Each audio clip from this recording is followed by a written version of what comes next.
Good afternoon there, or good evening, depending on where you're listening from. This is Michael Cross here with another exciting edition of Unlock the Door Radio here on UCY TV Productions. This is a show where, we try to deal with things that the mainstream media tends to ignore or cover up, or questions that just aren't answered. You know, when it comes to propaganda, it's not just what is said and how it's said, it's often what's not said. That's the most important message that people need to dig into. Now, today, it has nothing to do, today's topic has nothing to do with Oregon just now legalizing marijuana. Yeah, you can go to Oregon and use marijuana and so forth.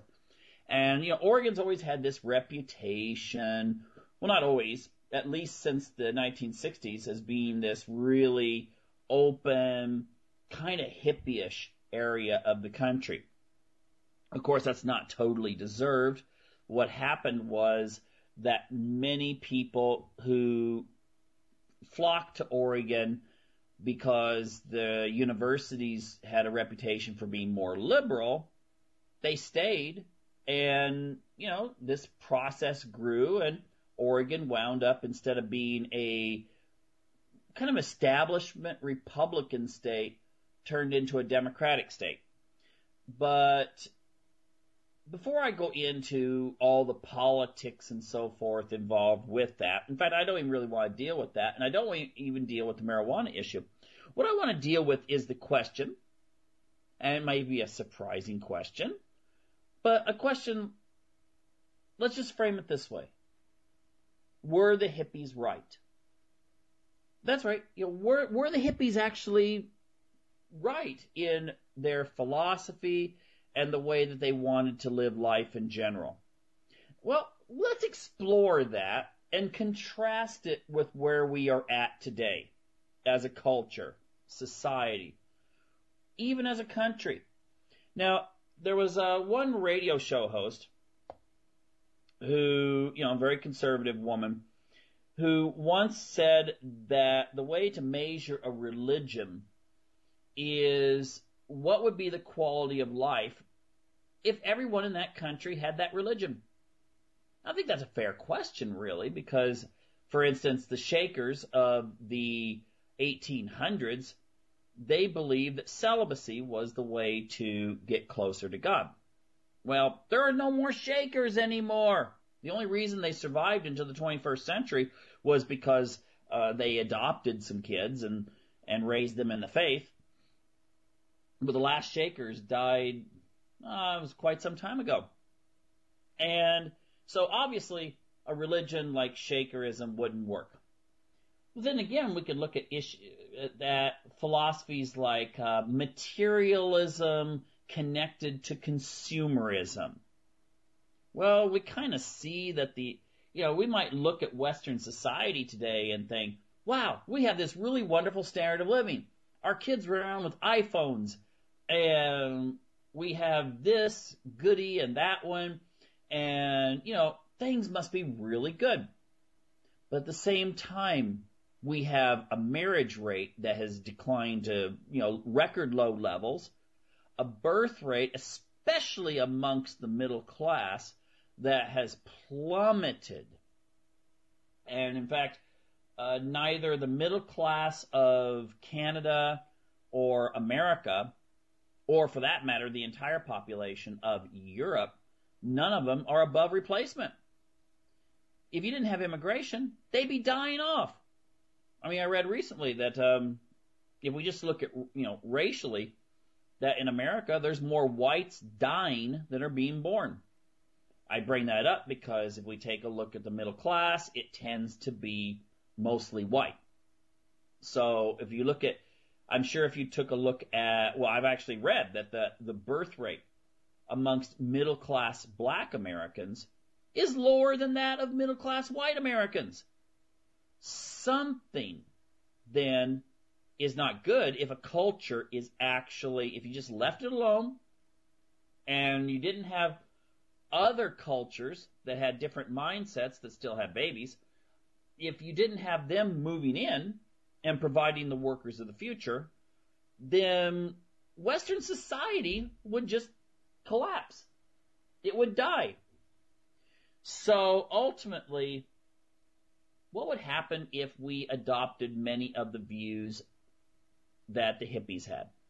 Now, again, I'm not saying that, there's a prejudice that all the hippies lived out in nature in tents and smoked weed and, did LSD and stuff like that. That's not entirely true. I'm from Oregon. I've talked to many, many, many, many hippies.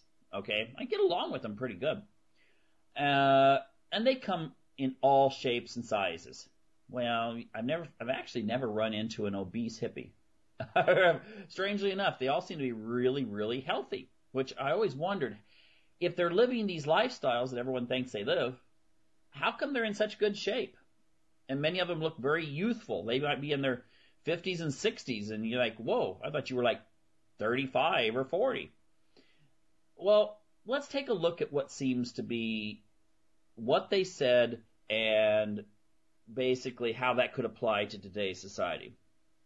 Now, again, I grew up during a time period that I was around. I saw hippies all the time and even had a chance to interact with them at a very young age, even though I was definitely not someone that, connected to the lifestyle that much.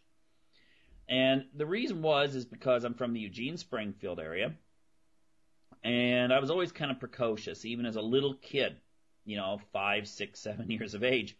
I liked, these TV shows like Star Trek and Dark Shadows and Norman Lear comedies, Woody Allen movies and stuff like that. I really got into that. I liked that.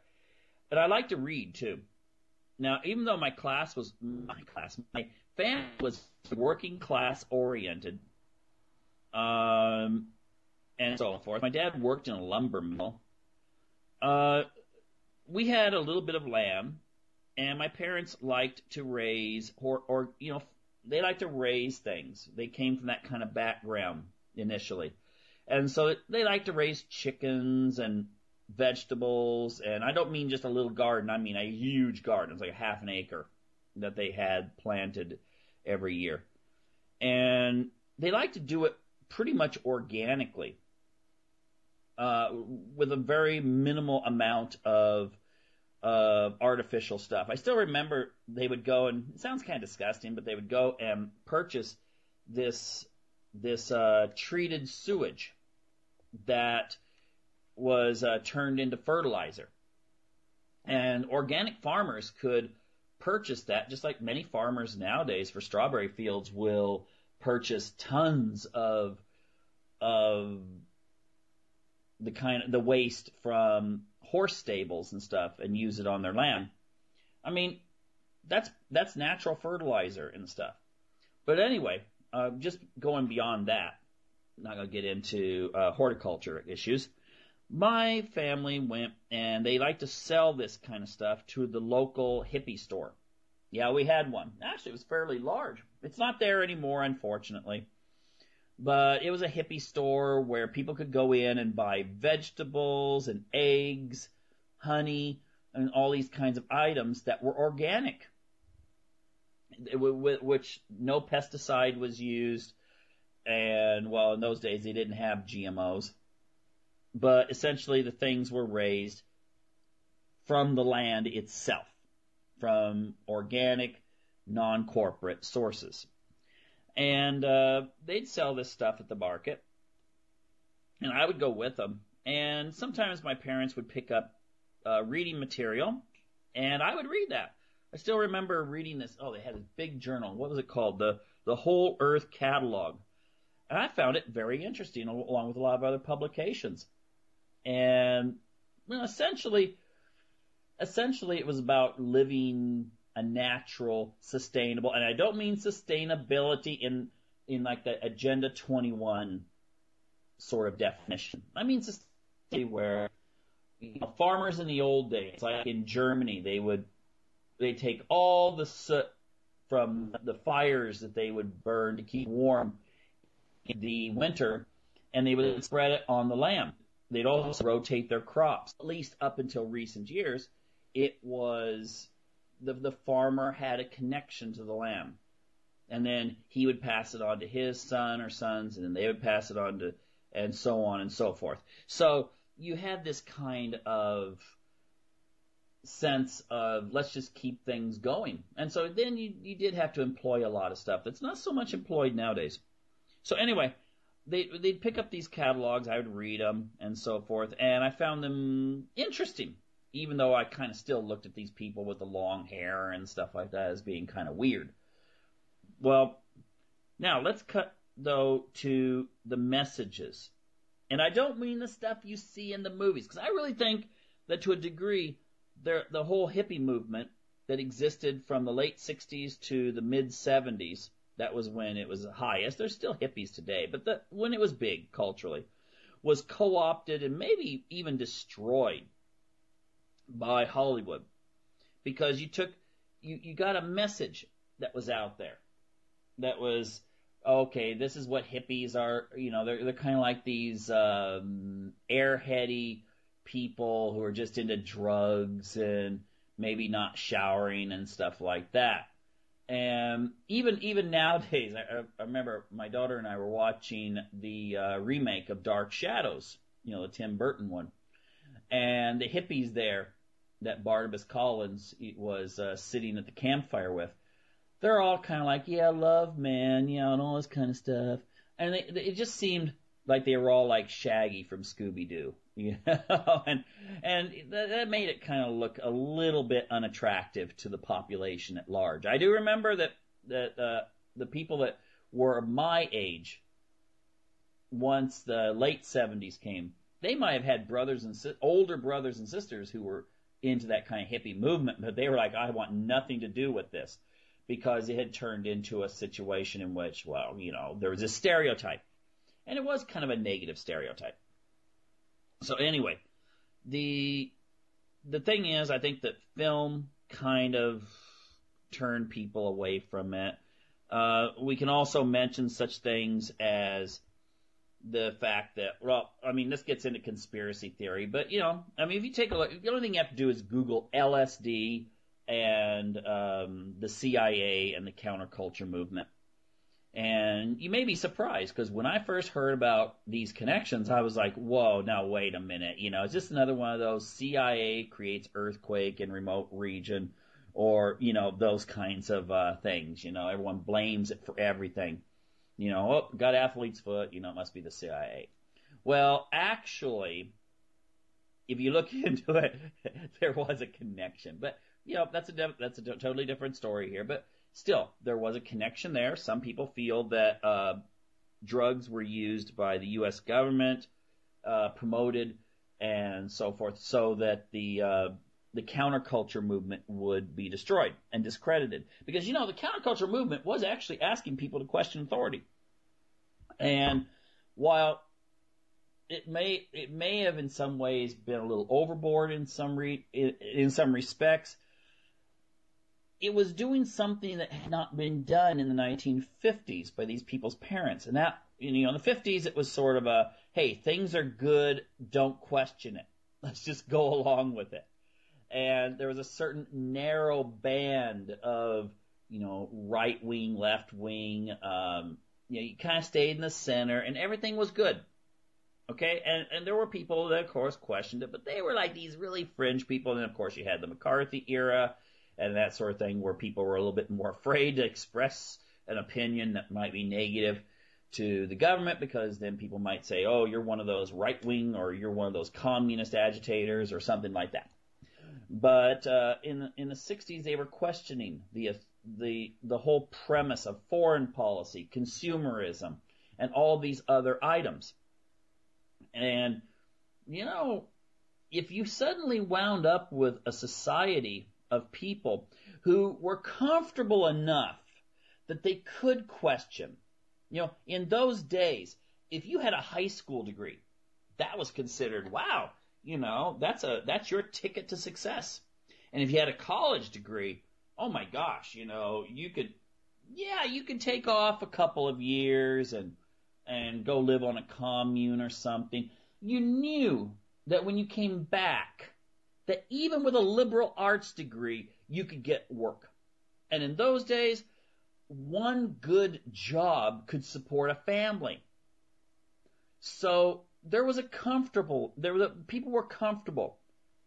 And so they were more likely to be into the idea of social activism. Okay? That's not the way it is nowadays.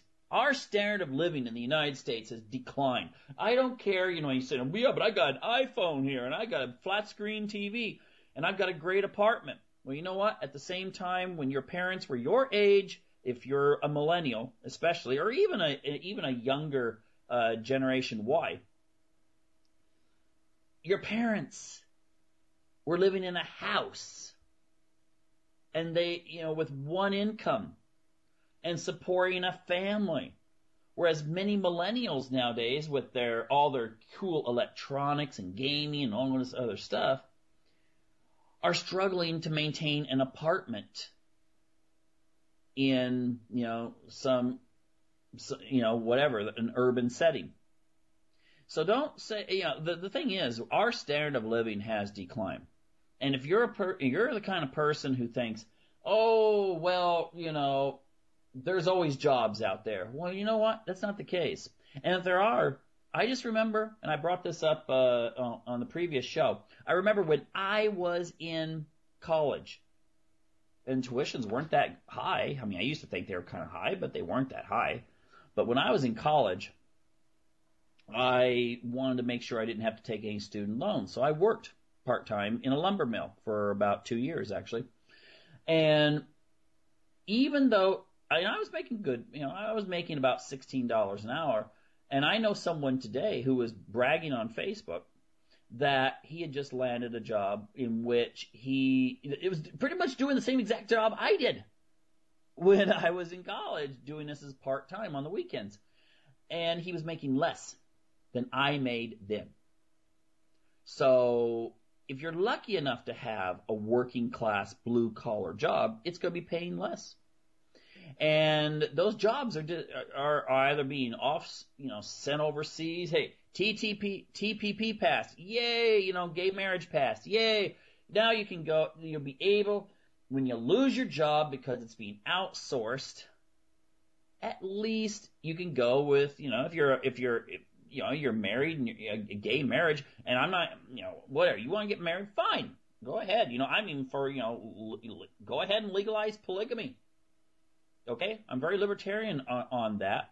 But if you want, the state of the world, if you're celebrating Obama being such a great leader, well, the TPP, you may be going with your same-sex partner and signing up for food stamps together, because that's America today. Okay, let's not delude ourselves thinking, oh, things are so much better than they were then. Yeah, we have some more gadgets that we can play with, but if you look at things like significant life events, buying a home, getting a car, getting married, starting a family, those are all way down. Way down. Okay? And, of course people will say, well, we have a different type of society today. Sit back and analyze why. Okay? And that brings me to, another point here. And that was really what was behind the whole hippie movement. It was, to quote Benjamin Franklin, who said, the number one thing a patriot could do is question authority. The thing is, that's what the hippies did. They questioned authority. They looked at the dominant religions. They looked at the dominant government, the dominant corporations, and they started going, why? Why is it this way? And the thing is that, their answer was, it wasn't satisfying to them. Why should it be that you had dominance, when the government said something, and then the media would repeat it, and then people would have to, in many cases, like the Vietnam War, that was a life or death situation. I mean, when the government said, hey, we are going to go to war, if you weren't rich enough or able to get a deferment or something like that, you got drafted. Now, of course, the kids of the politicians and corporate leaders and those kind of kids, they didn't go to Vietnam. And you know why that was? Because they could sign up for college and stay in college for as long as it took, and then they could get special deferments, those sort of things. Vietnam was a working class, type of thing, where you may have a lot of guys coming from neighborhoods that were, traditionally Italian, Irish, working class, or, much of the West Coast and so forth, where your dads did work in mills and steel plants. Hey, remember remember when America used to make steel? Anyway, the thing is that those were the sons of those people were the ones that went and fought the war. And people started asking why that was. And the thing is that questioning defined what I consider the hippie era, to question authority. And much of what we see today with alternative media, much of what we see today when it comes to people just not trusting what they see on the national news shows, that is actually due to that era of the hippie movement that asked us all to question. Now, again, I do recognize that there are things that, like, I support people getting married and having families and so forth. Heck, I did a show even with, the whole thing about lesbians getting married and having kids. Family is very vital. Why? Because, biological reproduction is necessary for cultural survival, ultimately. The people that raise the kids are the ones who are determining the future. Okay? So I think it's very, very important. And I think to a certain degree, the hippie movement, a lot of the counterculture people, kind of veer away from hippie. Let's see, you try to use the word counterculture. A lot of the counterculture movement did get caught up with such things as population control. Now, I know that the U.S. government had a stake in promoting what many people would call feminism today. And I don't want to get bogged down in that because, there's so many different definitions of feminism. But it is interesting that the CIA was actually involved. Type it in, CIA and feminism, was actually involved in this movement. And I can't help but think that also, since you had people like Henry Kissinger and others that were saying that population was such a huge issue in those days, that there wasn't a connection with promoting the idea of having less kids. I don't think there was anything really directly connected to the counterculture and having fewer children, but it may have just turned out because of the environmental aspect of it that people had less kids. Because I saw hippie families where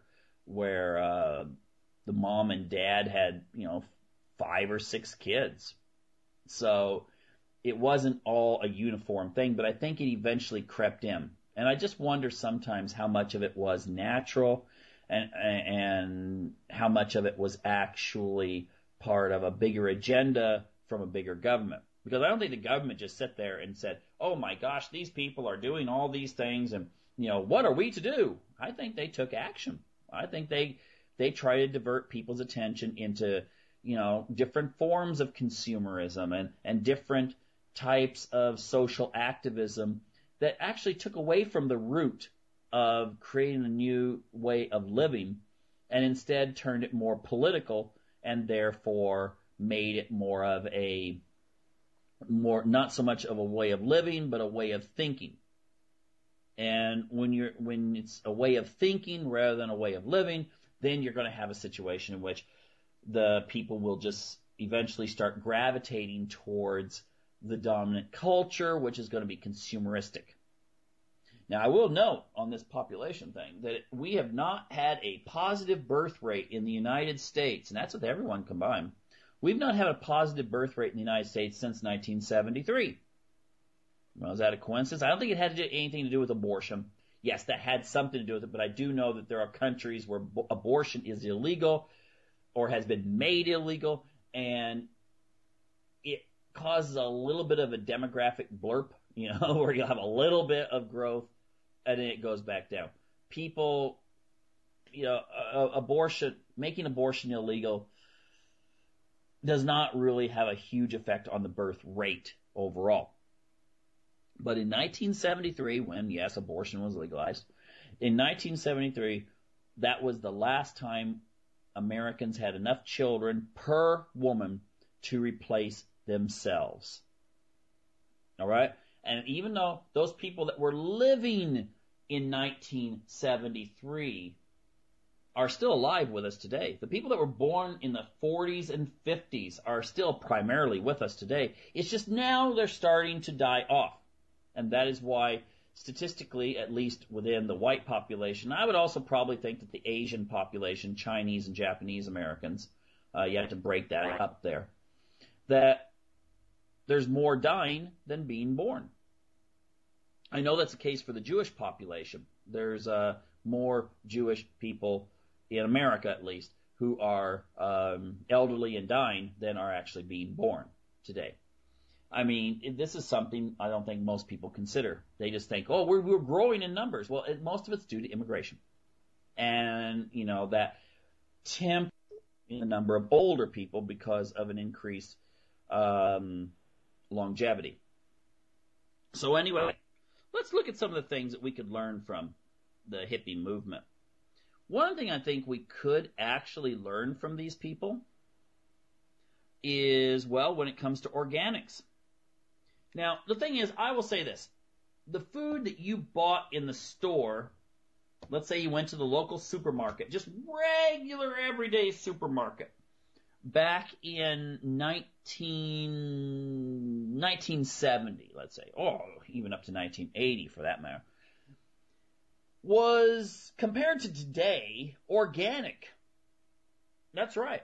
That's what they called food back in 1970. I mean, yes, to be organic completely, if you want to be pure about this, that means no pesticides, no artificial fertilizers, and no, GMO. But again, we didn't have GMO back in that era.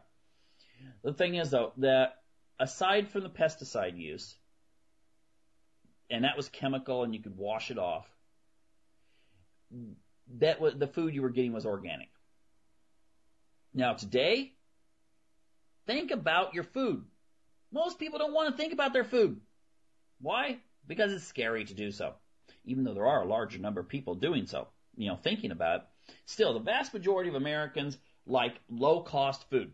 You give them the choice between eating a hamburger that the meat was raised, let's say free range, where the cattle could go out there and graze and stuff. I know, the U.S. government is kind of cracking down on that. They don't want so many ranchers out there, this whole Clyde Bundy thing. If you study it, you'll see that there seems to be kind of a negativity towards the people that, do just let their cattle roam around, on BLM and stuff and eat and actually exercise while they're alive.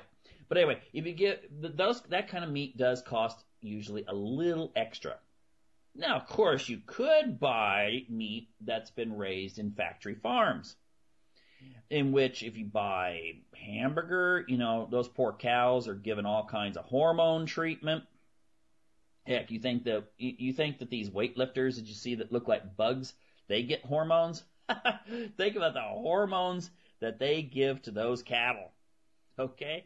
And I'm not sure whether those hormones are like, I know when you cook with alcohol, they say that all the alcohol's burned off. I'm not totally convinced that when you cook meat that all those hormones go away. But anyway, if you talk about pigs, have you ever seen those cages they grow pigs in the factory farms, where they don't even, that pig has never seen its back end because it can't turn around? Think about that, and yeah, you're able to get cheaper meat because it's got a lot more fat marbled into it. Okay, I don't remember when I was a kid I go to sometimes, foreign countries like China, and you order bacon. Oh my gosh, the bacon is mostly lean meat with a little bit of fat on the edges. And when I was a kid, I loved the fat. The thing is that nowadays you buy bacon, if it's just in the supermarket, and it's it's a lot of fat with a little bit of meat, kind of, a little vein of meat running through it or something. And is that healthy, to be eating all that fat? All right. I'm not even talking about the hormones and all the other things that you pump the cow with and then feed it food that's GMO, grains and stuff. And okay, you got to eat, but people should think about the whole aspect of, would it really, since we have such huge surpluses in agriculture that we pay farmers to get rid of food, do we really need all these giant factory farms? I know they're efficient, and I know it's hard for the small farms to compete with them. One of the things I actually do like about the European Union, I know it's socialist, but they do give enough subsidies to small farms because they want they know these farms have been in families for hundreds and hundreds of years. They sort of feel like this is part of their tradition. So many countries in Europe, they try to maintain the small farms. Whereas in America and countries that America has a dominance over, usually you wind up with factory farms and these big conglomerates go in and buy vast amounts of land, and they basically, the peasants that used to own the land now are workers on the land. If you're wondering why so many Hispanic people are trying to get to the United States out of Central America, most of these are not Mexicans. They come out of Central America. It's just when they go into Mexico, Mexico doesn't want them, so they're like, hey, just keep going north, buddy. The thing is, take a look at what what the organizations like the IMF and corporations have done to the farms that these people used to live on. Look it up. It's not hard to do. You may be surprised about the connection. Okay? Now, let's wonder what the TPP is going to do for that situation as we expand corporate control. Thank you, Obama, and thank you, Republican leadership, that you put on that leash that Obama has on you, and you jump up and down, roll over, and fetch the ball whenever you're asked to. Anyway, now, the thing is, I just wonder, though. I remember back in the 80s, I remember that people were in pretty good shape. It wasn't just when you watch a movie from the 80s that you saw people that were all good looking and thin and beautiful and all this kind of stuff in that respect. You saw people, I remember in the 80s that people, if you were overweight, it was sort of like you stuck out in the crowd. Okay? I remember my mom was overweight, and she was so self-conscious about it. And the thing was, she had a back injury. So it was difficult for her to actually get around and do the things that were necessary to lose weight. But the thing is that, that makes you cognizant of what is around you. And most of the time, you didn't see a lot of overweight people, especially not young ones. Didn't matter what race or even income levels. You didn't see very many overweight people. And I wonder if the food that we're eating today, it must have some sort of connection to it. Because I remember people chowed down back then in the 80s just as much as they do today, okay? There's no change really in eating habits. And yes, there is a change in the way that people work. Maybe people don't have jobs anymore that are as physically demanding, and so when they're still eating that working class sort of diet. But I do know that if you go to an organic food store in America, and they're gaining in popularity, I wonder why, you won't see as many people that are overweight. Okay? And I just wonder if there's something to that. Maybe the hippies were right about this. Maybe people should eat more natural. Maybe it's better that we try, even though it may not be totally possible, to get rid of all pesticides and all artificial fertilizers and stuff like that. Do we really need to be making, adding so much corn syrup and genetically manipulating plants to where they have pesticide-resistant genetics to them? But, if the bugs eat it, things happen to the bug. Bugs, their DNA essentially is not that much different than ours. If you're comparing life forms, I believe we're all from the same source, okay? God created humans and animals and all these other creatures. The DNA is not that radically different. So a lot of items that will kill a mosquito or a bumblebee or some worm that's eating the plants, well, we know there's a lot of items that would also not be so good for human beings. So just wonder if it's a good idea to be manipulating that stuff. Maybe we should try to go more organic. And also maybe a little bit less consumption oriented. Take a look at what's aimed at people nowadays. Eat this. Oh, look, our new hamburger. We add this much more sauce to it. We do this and this and this. America is becoming a country that actually seems to delight in its gluttony. Hey, remember this, the 7 deadly sins? I know it's not part of the Bible, but, people talk about the 7 deadly sins. It was originally 8 until the Catholic hierarchy was like, well, not sure about this one, and I think we know why. Gluttony was one of the, it was the 8 deadly sins. But gluttony was in there, and it was considered a sin, and they got rid of that one. And we seem to be a society that is taking gluttony to the extreme. People that come from Europe, maybe not with Great Britain, they're more like America, but you come from most European countries. You watch the looks on the people's faces that come from Europe, and they order something at a restaurant in America. I remember my wife one time. She'd spent a lot of time in America, but we went to a restaurant, and I said, well, why don't we just go ahead and order this calzone here, and then we'll use the leftovers for lunch tomorrow when we go to the coast. And she was kind of like, there's going to be leftovers? And I said, of course there's going to be leftovers. And, the portions come, and she's like, whoa, what is this? You order drinks, you order a soft drink at a restaurant, and you go, okay, I'll have the large. God, I'm really thirsty. And you have to use both hands to carry it to the table because it's so big. This is where we're going. And this is something the hippies were kind of against.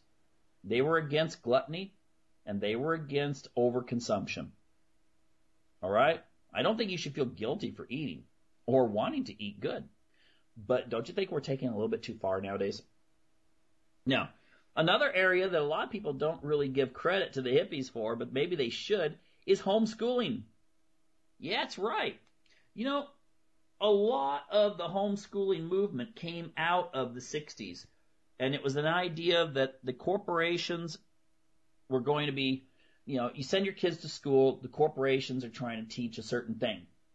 And it's true. Public school in America was, to a large degree, created for the benefit of corporations, so that you would have people who would be able and clearly that you all like. That's for the upper class kids, when they go and go to their private academies. You ever notice that? It's kind of interesting that if you a high school in America that is in a upper class neighborhood, the kids, but let's say the kids are still going to public school.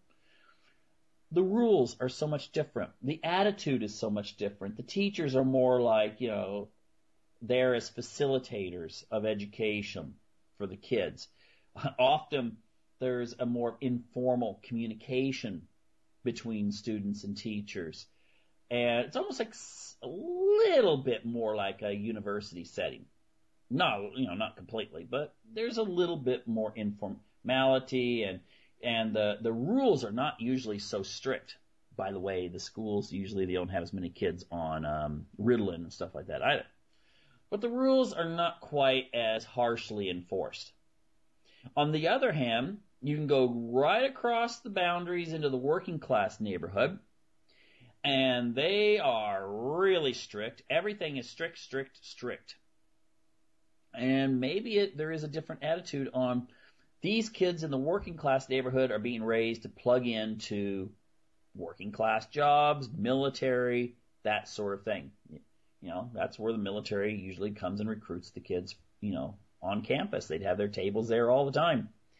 The upper class high schools, even if they allow military recruiters, are usually see more emphasis on ROTC and Air Force.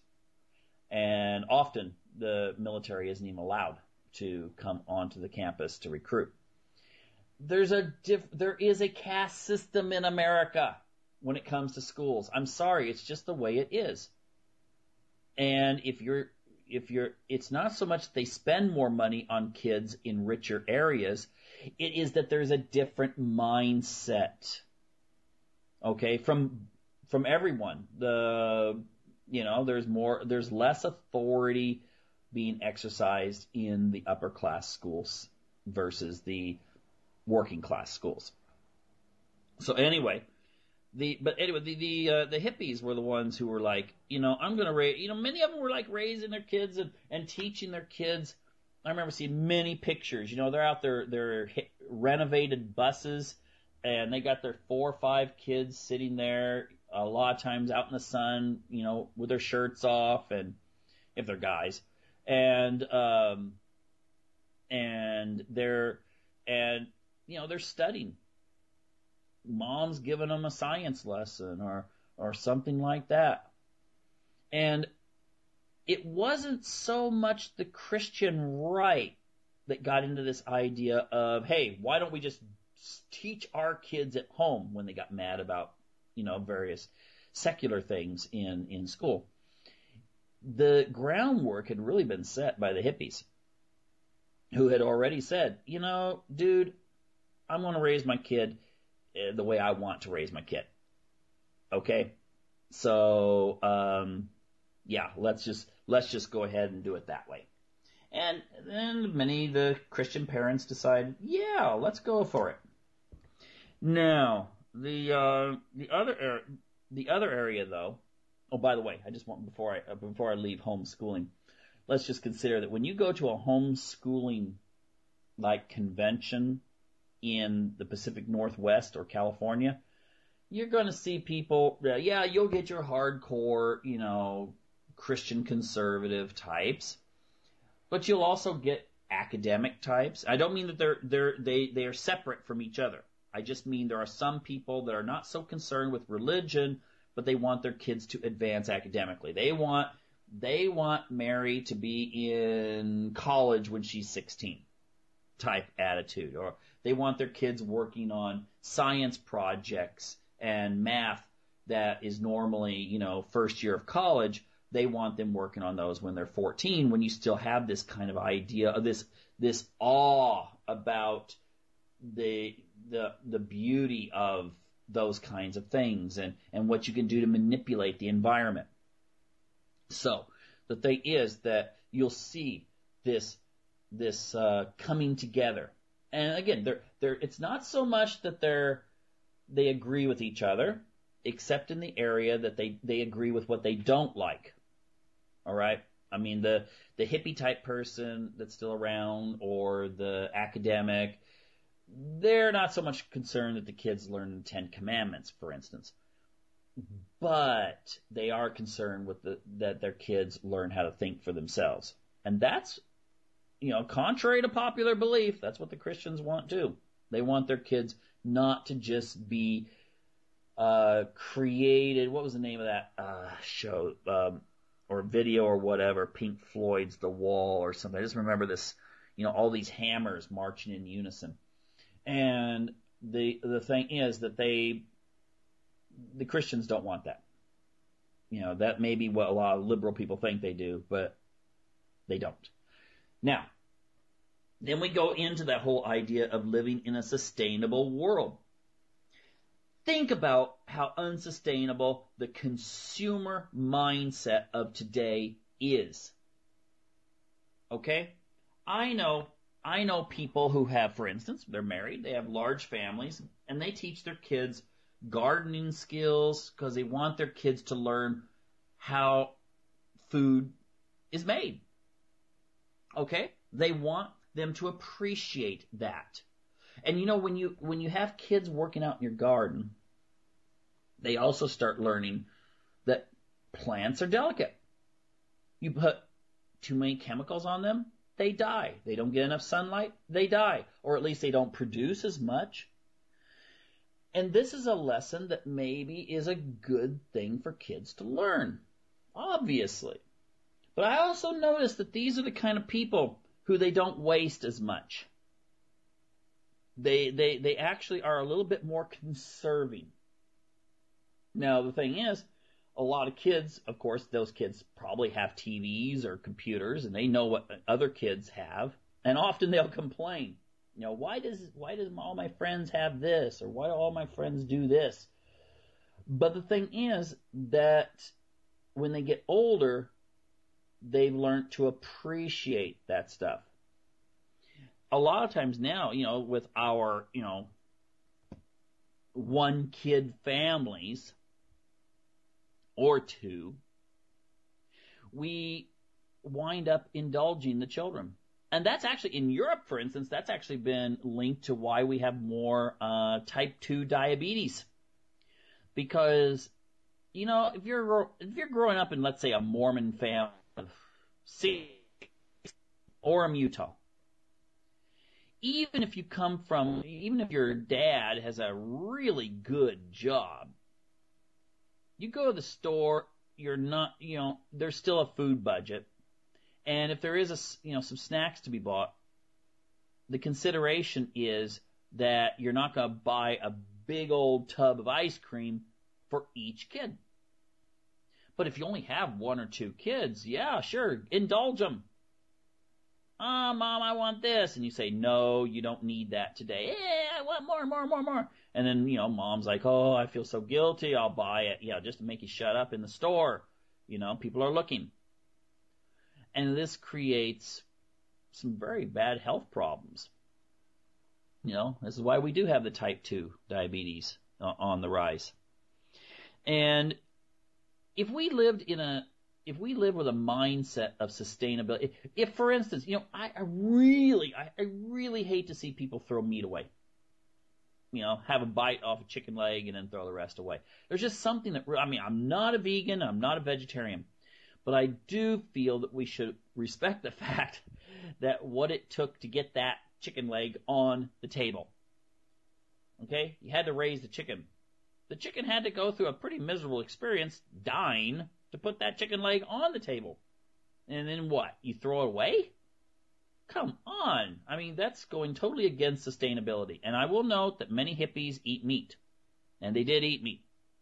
But the thing is that they usually did it in such a way that, you go and I still remember my parents, we'd go and buy a quarter of a cow at a local butcher shop where he bought the meat from a local farm. And when you did that, you learned how to make sure that all of it was used and all of it was used efficiently. And you also had a sense that, hey, this is not something that, this cow died for you to have it. So why waste it? That's part of sustainability. There's no need to waste. And that goes into the overindulgence too. I saw a calculation. I wish I had it in front of me. I just thought of this. Someone did a calculation that how much people weighed in 1970 and how much they weigh today and how many what was it, a couple million barrels or gallons, I think it may have been gallons of gas per day that are used additionally to transport the extra weight from point A to point B. That's going against sustainability as well. If people are, see, I'm not into this camp that says, oh, we gotta get people to stop using cars, or have less kids, or live in little cubicles, and that sort of thing. I don't think we need to do that in the least. I just think that we could have more sustainability if people actually understood the concept of what it took to make the food they're eating and put it there and so forth. And that is something that maybe the hippie movement was right on. So not only were they right on organics, but they were also right on, don't overindulge. And, having a sustainable world. They were the ones, I still remember all these articles from these things when I was a kid about how to set up a little water wheel in a stream next to your house, for instance, if you're lucky enough to have that would generate enough electricity for your home. Or wind power, or solar, even though it was way less cost efficient in those days. They were thinking about this, like, why still have all this fossil fuel? You know what? We use more fossil fuel today per person than we did back in the hippie era. It wasn't, and I still remember when I was a kid, we're going to run out of gasoline by the time, the year 2000 comes. And now we still have plenty, and we have countries like India and China and stuff like that didn't have cars are now, most of the people are driving, or at least a huge percentage of them are driving. So the thing is, I think that ultimately, though, wouldn't it be better for the environment if we were a little bit more self-sufficient? And maybe it'd be even better for people if we were more self-sufficient when it comes to energy. Then you wouldn't have to worry about being left vulnerable in case of some sort of economic collapse. That, again, we see around the United States that there's this effort that the governments have of saying that, you can't have this windmill, or you can't do this or this or this because you're not part of the grid, the electrical grid of your community. So I don't know whether it's some sort of conspiracy or something, who knows, or a mindset. But if we lived in an era where people had free choice and could actually do these things, maybe we would, even zoning laws. Think about that. What an infringement. Yes, you can pay a ton of money for this house as long as you make sure that it's painted this way, the grass is kept this way, you can't fly an American flag, all this kind of stuff in these zoning laws. Talk about the opposite of freedom. Anyway, other things. How about, personal spirituality? I actually like this, and this is something a lot of people ignore, is that, yes, in the 1960s and early 70s, you had so many different religious cults. If you were charismatic, you could create your own little religious cult and do whatever you want. Still you could read about all these groups that would have free love, free sex, free this, free that. And they'd have some sort of charismatic leader who'd hold it all together, who knew how to use the English language in such a way that it was like, whoa, he is so deep, everything. But you know what? The thing is, it was good that people started questioning. Okay? This whole issue now with gay marriage, I noticed that some people brought up some stuff about polygamy. Oh no, now there's going to be polygamy, and it's going to be all horrible, and this shows the degradation of humanity, and blah, blah, blah. And I'm thinking, well, wait a minute. If it's a degradation of humanity, what about the fact that polygamy was practiced in the Bible? Oh, and you get some really weird, I don't care how you feel about polygamy, pro, con, whatever. The thing is, it was practiced by prophets in the Old Testament. But that's not usually something emphasized by today's preachers. In fact, today's preachers, I don't know what they really talk about nowadays. I mean, you look at stuff like, Christians being persecuted around the world, and I find more Jewish organizations that have tried to bring light to this issue than Christian ones. I mean, what's the message out there in modern Christianity? Get lots of money and feel good about Jesus and your nice sports car and your second, trophy wife and all of this kind of stuff. Is this the message? I mean, I would much rather hang out with a bunch of hippies at a hot spring talking about spirituality than, a bunch of people that were like comparing their designer clothes, and if you say anything kind of, a little bit controversial, they look at you kind of funny with that deer in the headlights look, and they're kind of like either, God will take care of it all, or what? I mean, I think that looks more cult-like from the 1960s than, the kind of thinking and pondering and exploration. I mean, I've read about a lot of intelligent women have been turning more to Wicca and paganism and that sort of thing. And I mean, I say, who can blame them? I mean, I'm not a pagan. There are things that is kind of cool about it. The nature aspects and the trying to ponder the meaning of the universe type stuff. I like that kind of way of thinking. I'm one of those, on the Jungian test, INTP or I kind of in between INTP and ENTP. So the E and the I factors almost cancel each other out in kind of a weird sort of way. But still, I like to think about things and ponder them. And, if you have a woman that goes to her religion, it's kind of like, feel good about Jesus and yay, Jesus, and, let's have some nice music, and the preacher gets up and gives a talk that's very similar to what you would hear on Oprah Winfrey anyway, except there's a lot more amens listed in it, contained in it, then I might be kind of inclined to start exploring some of these areas too. And I knew one lady, she was like a hardcore Christian fundamentalist, and she was really one of these really thinking type people, and she was involved in a lot of political stuff. And it really surprised me when I found out that she'd become a Wiccan. I mean, but come on. I mean, if Christianity is heading towards this sort of, let's just blend into society and be consumeristic as long as we believe in Jesus type attitude, and not worrying about, other social issues and what's going on in the world, just listen to the government, send your kids to school, sign them up for the military, that sort of thing. Now, I'll take the 60s stuff any day over that. Any day. Now, other areas that I think are really important here.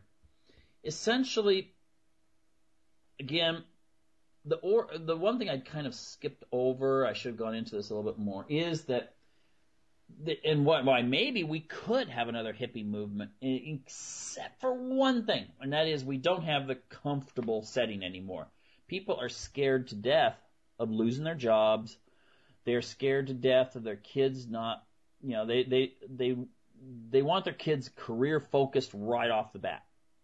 Ironically, the kids are wasting, they're not as motivated to study as maybe kids in China, but still, everyone just kind of feels like, I got to work, I got to do this, I don't have time to be pondering this and this and this and contemplating the meaning of the universe and so forth. Oh, thanks for tuning in, and I hope you'll tune in next week for another edition of Unlock the Door Radio here on UCY TV Productions. Take care now.